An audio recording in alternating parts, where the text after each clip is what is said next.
Hello मित्रांनो, कसे आहात? छान आहात ना? आजच्या गोष्टीमध्ये आपण हे पाहणार आहे की एका दुष्ट हत्तीला जंगलातल्या छोट्या छोट्या प्राण्यांनी कसा धडा शिकवला. एकदा काय झालं माहितीये का?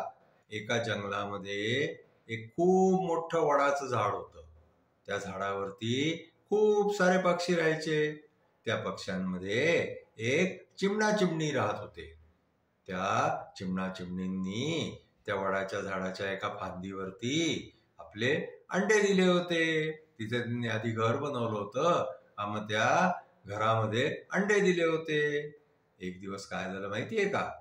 तिकडे एक दुष्ट हत्ती आला. त्या हत्तीने जे आहे ना, ज्या फांदीवरती चिमणा चिमणीचे अंडे ठेवलेले होते ना, त्या फांदीला जे आहे ते आपल्या सोंडेनी तोडून टाकलं. आता जेव्हा ती फांदी तुटली तर त्या फांदीवरती चिमणा चिमणीचं घर होतं. त्या घरामध्ये अंडे होते.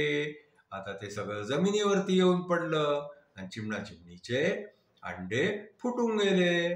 आता चिमणा चिमणीला खूपच दुःख झालं की आता आपली पोरं जी आहे ती अंड्यातून जन्माला यायच्या ऐवजी आधीच मरून गेले. म्हणून मग ते दुःखी होऊन जे आहे ना, ते आपल्या एका मित्राकडे गेले. त्यांचा तो मित्र जो होता ना, तो होता सुतार पक्षी. त्या सुतार पक्षीला जे आहे त्यांनी जाऊन सांगितलं की आमच्या बरोबर जे आहे ते एका दुष्ट हत्तीने असं केलं. त्यांनी फांदी तोडली, त्याने आमचे अंडे पडले खालती, आणखीन आमची पोरं जी आहे ती जन्माला यायच्या आधीच मरून गेली. मग तो सुतार पक्षी म्हणायला लागला की आपण असं करूया, माझे 2 मित्र आहे, एक माशी आहे, आणखीन एक बेडूक आहे, त्या दोघांकडे चलूया, ते काही मदत करू शकतील. म्हणून सुतार पक्षी बरोबर ते चिमणा चिमणी जे आहे ना, ते त्या माशीकडे गेले, आणखीन त्या बेडकाकडे गेले आणि ते सगळे एकत्र होऊन आणखीन त्यांनी एक प्लान बनवला की त्या हत्तीला कसा आपण धडा शिकवायचा. म्हणून त्यांनी तो प्लान जो आहे तो बनवून आणखीन ते दुसऱ्या दिवशी तयार राहिले. दुसऱ्या दिवशी जसं जंगलामध्ये तो हत्ती आला तसं काय झालं माहितीये का? ती माशी जी आहे ना, ती सू सू बुणबुण करत जी आहे ती हत्तीच्या कानामध्ये घुसली. जशी ती हत्तीच्या कानामध्ये घुसली तसं हत्तीने जे आहे ते आपली मान हलवायला सुरुवात केली अशी. आता काय झालं की तो सुतार पक्षी जो होता ना, त्याने जाऊन जे आहे आपले त्याची पॉइंटेड जी चोच होती ना, त्या चोचनी त्या हत्तीच्या डोळ्यावरती एकदम जे आहे ते प्रहार केला. तो केल्याबरोबर हत्ती एकदम कळवळला. आणखीन त्याला असं वाटलं की आपण डोळ्यावरती जे आहे ते पाण्याचे शिंतोडे मारावे. म्हणून तो डोळे बंद करून जे आहे ते इकडे तिकडे पाण्यासाठी पाहायला लागला. पण काय झालं की तेवढ्यामध्ये त्याला बेडकाच्या ओरडण्याची आवाज आली.